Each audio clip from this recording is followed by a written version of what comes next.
Itong importante kasi itong maintindihan natin itong revelasyon ni Governor Chavit, di ba? Na yung favorite contractor ni Marcos, lumobo ang proyekto. Ito yung hindi ko magets eh. Tama si retired General Pocis. Ito yung mga matitindi yung ginawa. Bakit hindi ito yung kasuhan? Hindi ito yung ipakulong. Pero ang ipapakulong mo yung bumabatikos. Napakamalaking katarantaduhan nun, mga kababayan. Tingnan ninyo kung gaano katindi nito. Malalim daw ang ugnayan ni na PBBM at ng kanya umanong paboritong kontraktor sa Ilocos Norte. Mula nang maupo ang Pangulo, lumobo raw ang mga kontratang nasusungkit ng kumpanya mula sa gobyerno. Ang detalye sa exclusive agenda report ni Joash Malimban.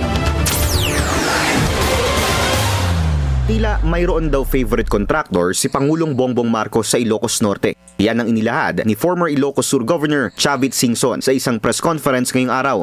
Ang contractor daw na ito, walang iba kundi ang Megapolitan Builders and Construction Supply.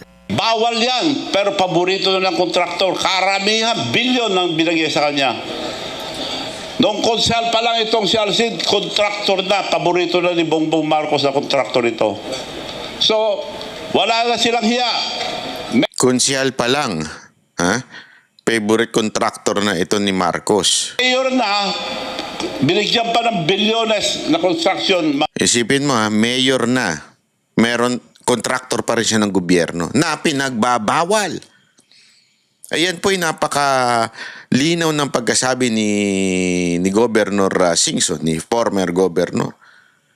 Mantakin mo, mayor na daw. Itong kaibigan ni Marcos, nakakatanggap pa ng proyekto sa pamahalaan.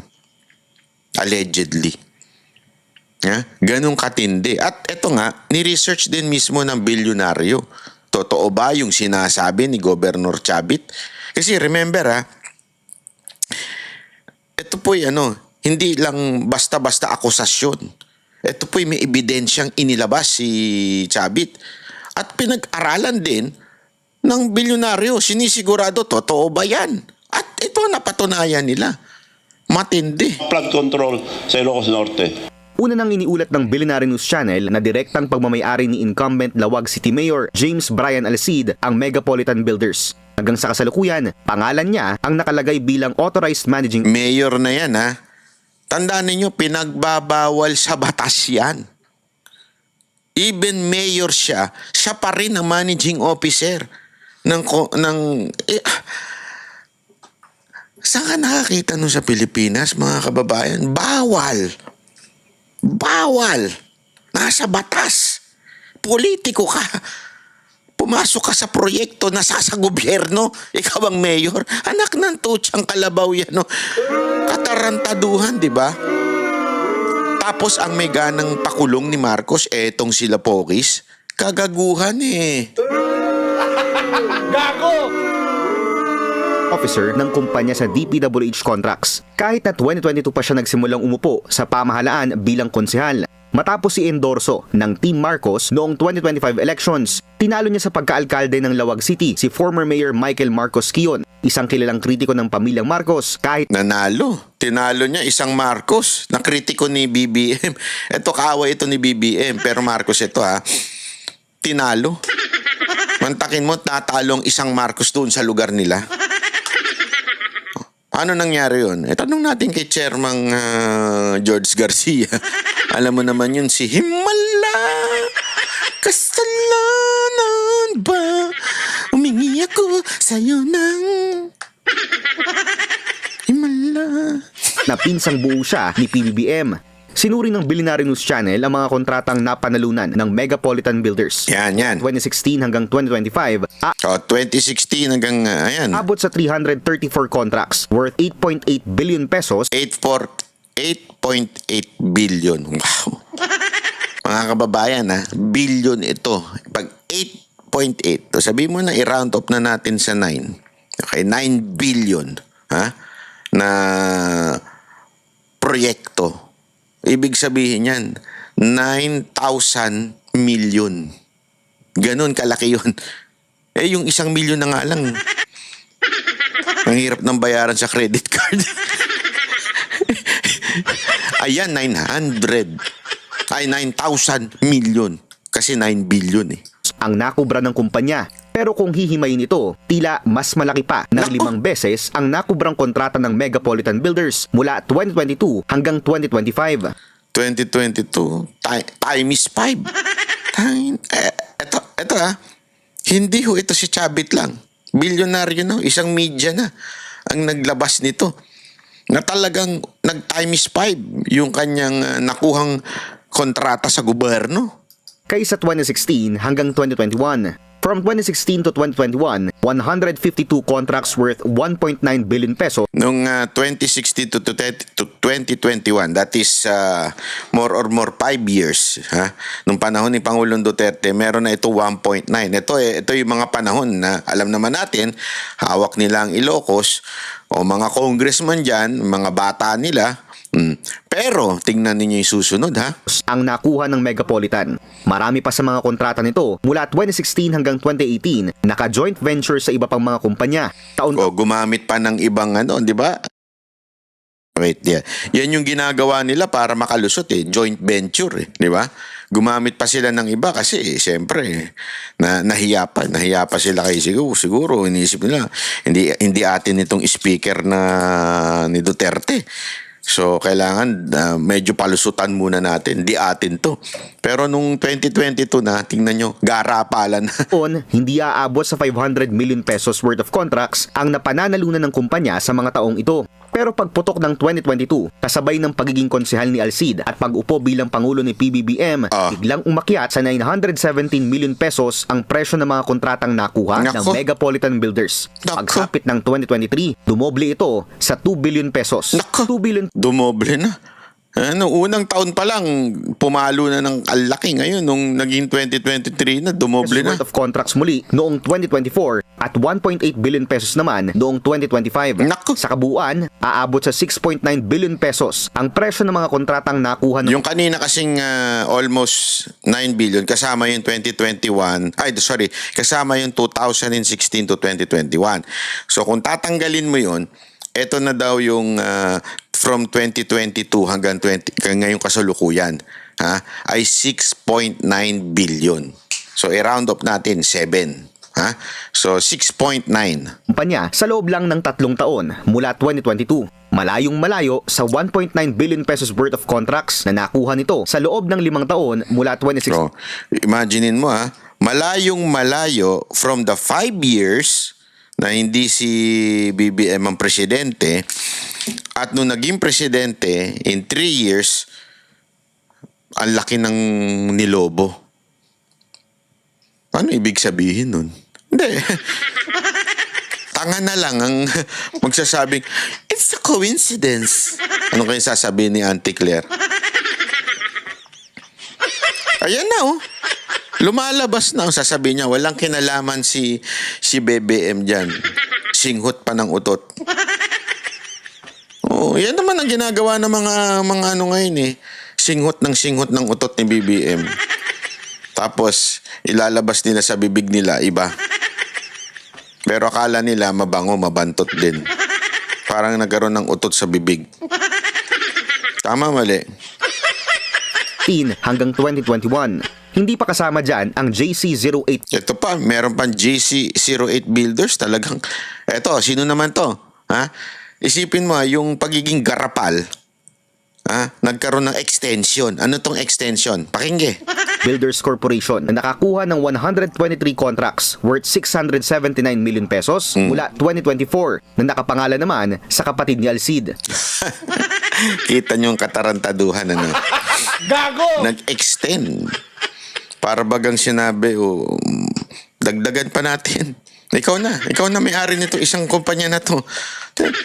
Dinoble yung kumpanya para doblede yung kikitain, di ba? Ganon katindi ang ginagawa nitong mga to. Again, hindi po ako nagsabi niyan. Hindi po ako nag-akusa niyan. Nag-akusa po niyan si Chavit Singson. At ito naman, report ng bilyonaryo. Tayo po ay nire-report lang, nire-reactionan lang natin yung sinabi ni Governor Singson at itong bilyonaryo na matindi talaga. Imagine ninyo mga kababayan, ito ay may ebidensya. Asa na yung mga quote-unquote na anti-corruption kuno na mga kakampuet at mga teroristang makakaliwa? Asa na kayo? Ito, linaw pa sa malinaw. Huwag na kayo magtitingin kung saan-saan. Pupunta na naman kayong Davao. Yung mga mga makakaliwang terorista, laging sa Davao nakatingin. Ayaw tumingin sa taas, lagi nakatingin sa baba. I mean ang baba, yung south, ha? Ganun eh. Sinubukan ng Billionaire News Channel na kunin ang panig ni Mayor Alcid pero hindi ito tumugon sa aming mensahe. Kung ayaw mong, dito ka na lang, magsalita. Sa ko, Mayor Alcid, ikaw ay malayang kontakin mo ako. Kung gusto mong banatbyofficial@gmail.com, kontakin mo ako kung nais mong marinig ang iyong panig. Paririnig natin ang iyong panig dito sa ating himpilan. Kasi inakusahan ka ni Governor Singson. Bata ka daw na BBM. Tapos itong bilyonaryo ay may nilabas namang mga ebidensya laban sa'yo. Ano masasabi mo dyan? We are open to your opinion. Basta itong sigurado tayo. Nga ang mga kakampuet. Nga ang mga teroristang makakaliwa. At lahat pa ng mga bayarang vlogger ni Marcos, paano nyo to i-deny? Ano ang instruction sa inyo ng boss ninyo si Auntie Claire? Sige nga. Anong instruction sa inyo? Paano nyo i-deny ito? Yung paglobo ng nakuhang kontrata mula sa gobyerno ng presidente na si Bongbong Marcos. Etong kaibigan niya. Tandaan niyo in-endorse pa nga ito ng partido ni Marcos eh. Ito pa nga ang inilaban nila doon sa pinsan na kaaway. Pinsan ni Marcos na kaaway niya. Ito ang inilaban. Ibig sabihin, talagang bata niya to. Diba? Yun ay malinaw. Kami ang boses ng masa, hindi natatakot. Katotohanan lang, di kami nalulunod.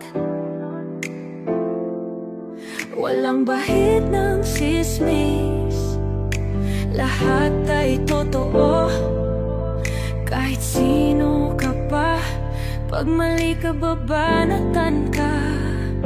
Walang pinipili kulay, wala kaming kinikilingan. Basta para sa bayan, kami lalaban. Pagdama palakpakan, pag mali banatan, di matitinag, di matatakot. Para sa bayan, tuloy ang sigaw. Sa harap ng kamera, walang halong takot. Mga baluktot, lahat kayo'y tutumba. Ang hustisya at totoo, yun lang ang mahalaga. Kahit sinong harang, di kami matitinag. Walang pinipiling kulay, wala kaming kinikilingan. Basta para sa bayan, kami lalaban. Pagtama palakpakan,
Wala